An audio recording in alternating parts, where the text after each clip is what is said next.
What's going on, guys? Bacon here, and in the background we have NHL 17 beta, but today I just want to talk about, look, Jonathan Toews being the second highest rated player in NHL 17. All of the ratings are out now. Well, at least the top 50, top 10 for each position, right? So we got goalies, defense, left wing, right wing, and centers. And it's all out, and the centers come out today, which is always the most elite. The center position is stacked, and of course, Sid the Kid is number one, as he should be, in my honest opinion. The guy's amazing. Each and every year, he's consistent. He just does it. Even when you think he's down, just like at the start of the year, he just pours it on and dominates.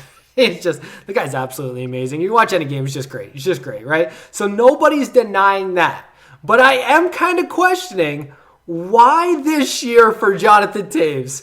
How is Jonathan Toews' 58-point season in 80 games worth second best in the entire game? I don't get that. Granted, there are other people that are tied with them, but he's ranked number 2 as the centers, and he's 94 overall. Crosby's a 95.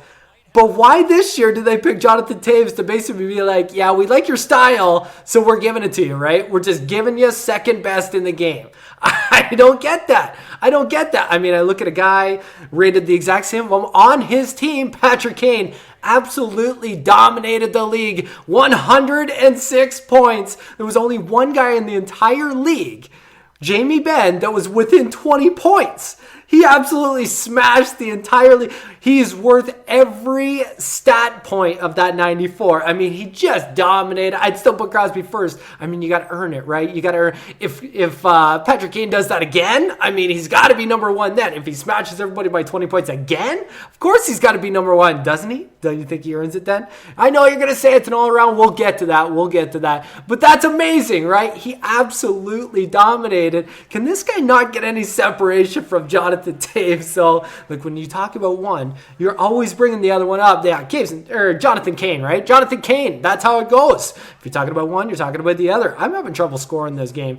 Anyways, I just can't believe it. I feel like Patrick Kane's sitting there thinking, what the hell do I got to do? I mean, I put up 106 points, absolutely dominate, take home all the hardware, and Kane's sitting there with 58 points in 80 games, bringing home the same stats. How can this guy catch a break?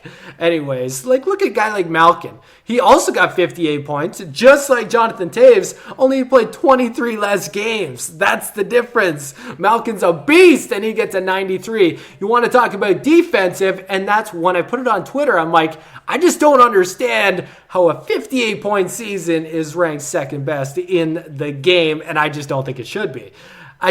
Everybody was like, it's more than just points, and I get that. You got to go by the past. I mean, if one guy came out of the woodwork and he just dominated, look at Panarin. The bread man, right? Had a monster season, played very good. He's up there in the rankings. I believe he's top 10 on the wing. But, yeah, he's not going to get number one right off the bat, right? You got to earn it. He does that a couple years. He's going to walk his way up. But you look at, if you want to talk defensive, how about the guy below him? Anze Kopitar, okay? Had a way better season. I think 74 points. He had more power play points. He did have shorthanded points. He is a good face-off guy, not quite as good as Toews, I'll give you that. But almost every other stat on there, he beat him in. And it's not just a stat sheet, but he won the Selke. The league's best defensive forward. So now we can't even argue that. Toews didn't win the Selke. So you can't even, where does that go? And if you want to talk about another guy, I mean, Bergeron's notorious year after year for being a great defensive centerman, and he is, and he's also right up there with face-off percentage. He might be just a hair behind. Toews was one of the best in the league this year on face-offs, but Bergeron was also one of the best, just a hair behind, and he had 10 more points than him, way more power play points, not as many overtime goals. I mean, Toews apparently clutch on 3-on-3. He just is. It just is. I don't get it. But anyways, Bergeron, I mean, he's not even on the list. He's not even on it. Anyway, if you want my opinion, I'm putting Toews around. I'm putting him down with Getzlaf, Giroux. I'm giving him a 91, and I think that's great. If he had a 92, I wouldn't say anything. You know what? If he had a 98, but 10 other guys had 99, I still wouldn't say anything. But if you're going to say he's the second best rated guy in the game, with 58 points. 58 points! When I went to NHL.com, I had to go to the next page to find him because it set you off with points. I had to go to page 2. Second best in the game. I don't get it. Let me know what you guys think in the comment section below. We'll see you guys soon.